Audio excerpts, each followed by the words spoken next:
మరి 10 సంవత్సరాలు తెలంగాణ వచ్చిన తర్వాత బీఆర్ఎస్ పార్టీలో నేను మంత్రిగా లేకపోయినా, సంతకం చేసే అధికారం నాకు లేకపోయినా, ఒక ఎంపీగా ఉన్న, ఎమ్మెల్సీగా కొనసాగిన.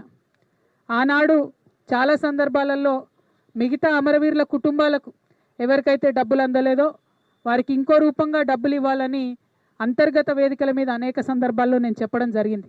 కానీ ఇవాళ నేను మనస్ఫూర్తిగా అమరవీరుల కుటుంబ సభ్యులకు, అమరవీరులకు, తెలంగాణ ఉద్యమకారులకు చేతులెత్తి నమస్కరించి క్షమాపణ కోరుతా ఉన్నా.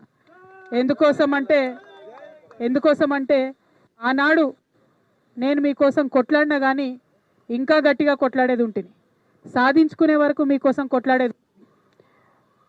ఇవాళ నేను కోరేది ఒకటే, మనం ఉద్యమం డబ్బుల కోసం చేయలే, మన ఉద్యమం మనకు ఉద్యోగాలు రావాలని చేయలేదు, తెలంగాణ యావత్తు బాగుండాలి, అందరం బాగుండాలని చేసినాం.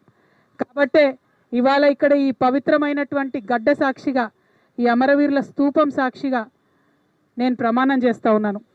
ప్రతి అమరవీరుల కుటుంబాలకి 1200 మంది కుటుంబానికి ₹1 కోటి ఇవ్వాలని ఈ ప్రభుత్వాన్ని నేను డిమాండ్ చేస్తూ ఉన్నాను.